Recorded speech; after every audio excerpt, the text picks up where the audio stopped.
बिस्मिल्लाहिर्रहमानिर्रहीम।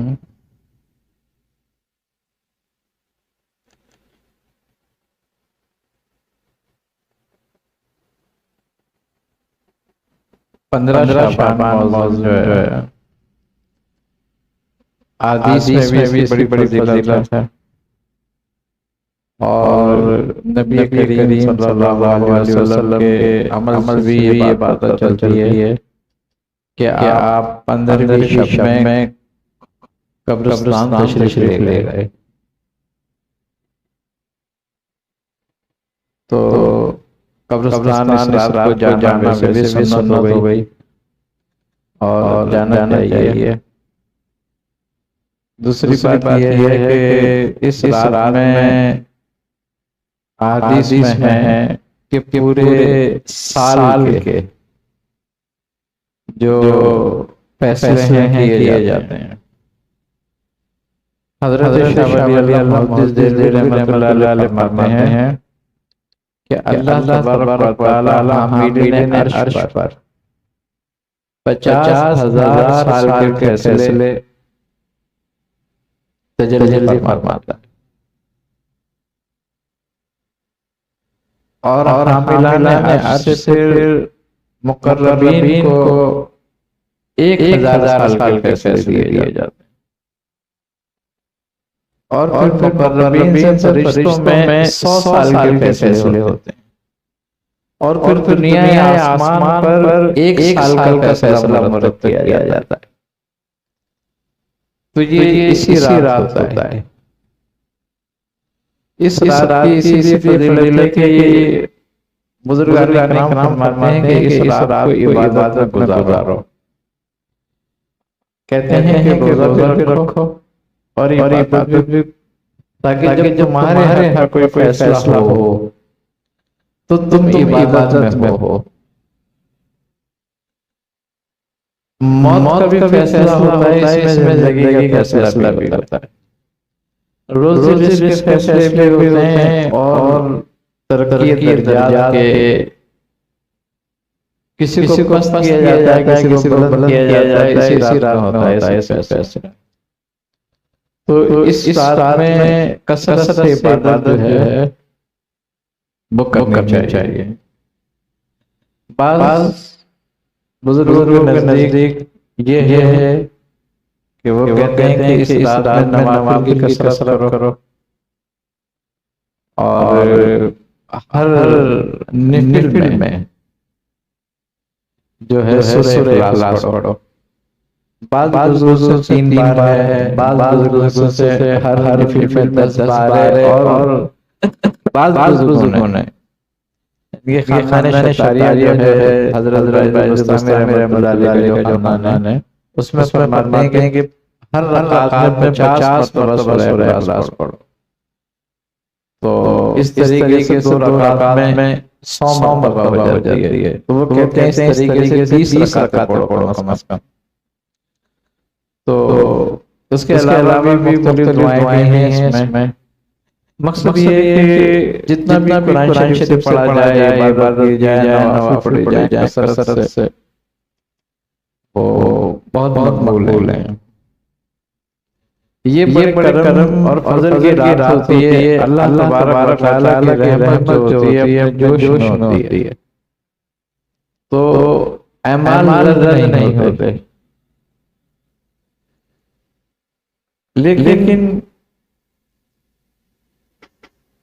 वो लोग जो आपस में तफरका कर रहे हैं, दिलों में हसद और बग़ज़ रखते हैं एक दूसरे से, उन्हें चाहिए कि वो आपस में एक दूसरे को माफ करके इसकी इबादत करें। वरना हासिद की इबादत कबूल नहीं होती।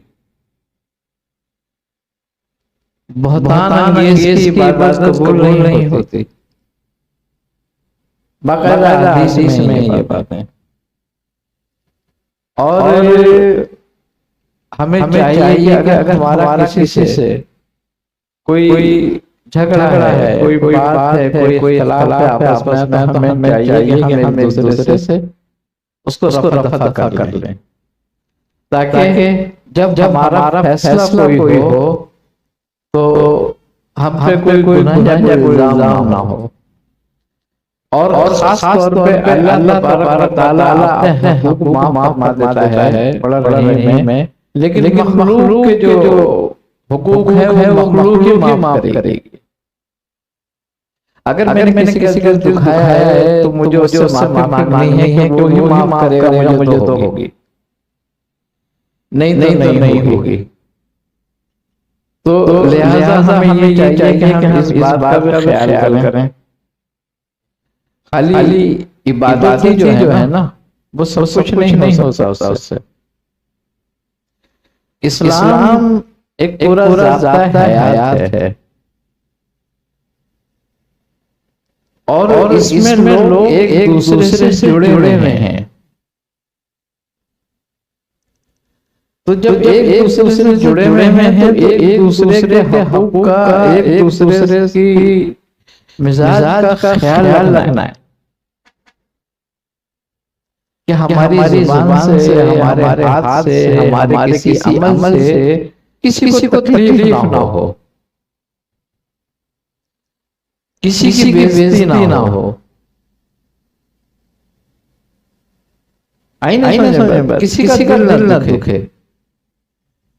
तो ये अमल हमारा वैसे तो हर वक्त होना चाहिए और हमेशा होना चाहिए, लेकिन इस दौर में खास तौर पे जब ये दिन आते हैं तो ये इबादत के दिन हैं, तो लिहाजा हम अपनी इबादत को इन इख्तिलाफात से जो है खत्म करके यकसू तरीके से और इस तरीके से किसी का हमारी गर्दन पे ना हो, हम उसको अदा करें।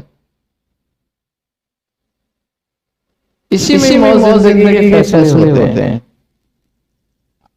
जिसका फैसला होगा वो अगले साल नहीं रहेगा।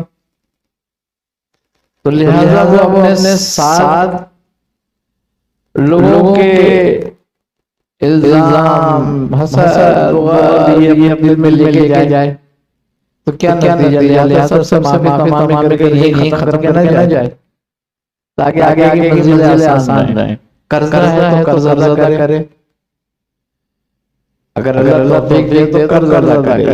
किसी का कर्जा हमारी तरफ तो हम इससे बेहतर के ये कपड़े बनाएं, उससे कर्जा अदा कर पहले उसका। तो ये सब हमारे जिम्मे है। ये सब चीजें वो हैं जो इबादत में खलल पैदा करती हैं, रुकावट डालती हैं। अजाबत में रुकावट साइल रज़ीला की वजह से पैदा होती है, दुआ में रुकावट साइल रज़ीला की वजह से पैदा होती है। तो अगर हम वो साथ लेके चल रहे हैं और फिर इबादत में भी जाते हैं कहीं करने, क्योंकि इबादत का ताल्लुक ज़ाहिर से नहीं है, बातिन से है। और खसाइल रज़ीला भी बातिन से ही है। अगर ज़ाहिरी निजात लगी हुई है तो क्या आप नमाज में जाते हो? नहीं जाते, इसलिए उसमें एक शर्त है। तो जब उसकी ये शर्त है तो बातिनी इबादत की भी शर्त है कि वो गंदगी जो तेरे दिल में भरी हुई है वो निकाल पहले, उसको साफ कर,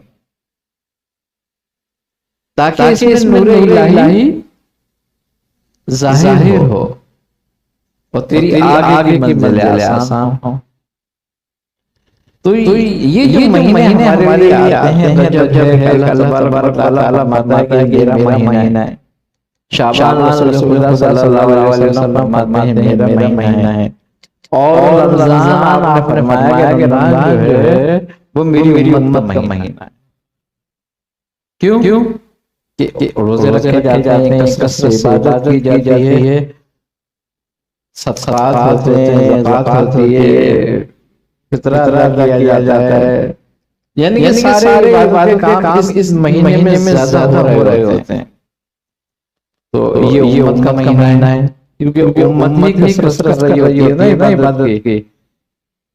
और अल्लाह ताला इसी महीने में यानी कि रमजान में शाबान में लोगों की मग़फ़िरत फरमाता है, लोगों को जहन्नम से निकालता है, निजात देता है।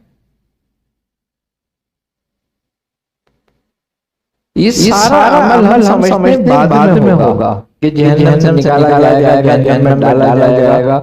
नहीं, ये चल रहा है अमल।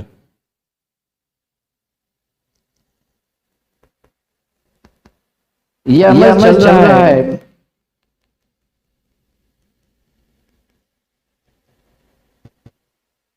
तो हम ये समझने के होगा, ये तो सब चल रहा है मामला। अल्लाह के इल्म में सब कुछ है। अब फिक्र करो जो हमें नहीं पता क्या होगा, तो इसलिए हमें अपनी फिक्र की जरूरत है। तो हम शकियों में हैं या सईदों में हैं, ये तो फैसला हो चुका है। लेकिन अमल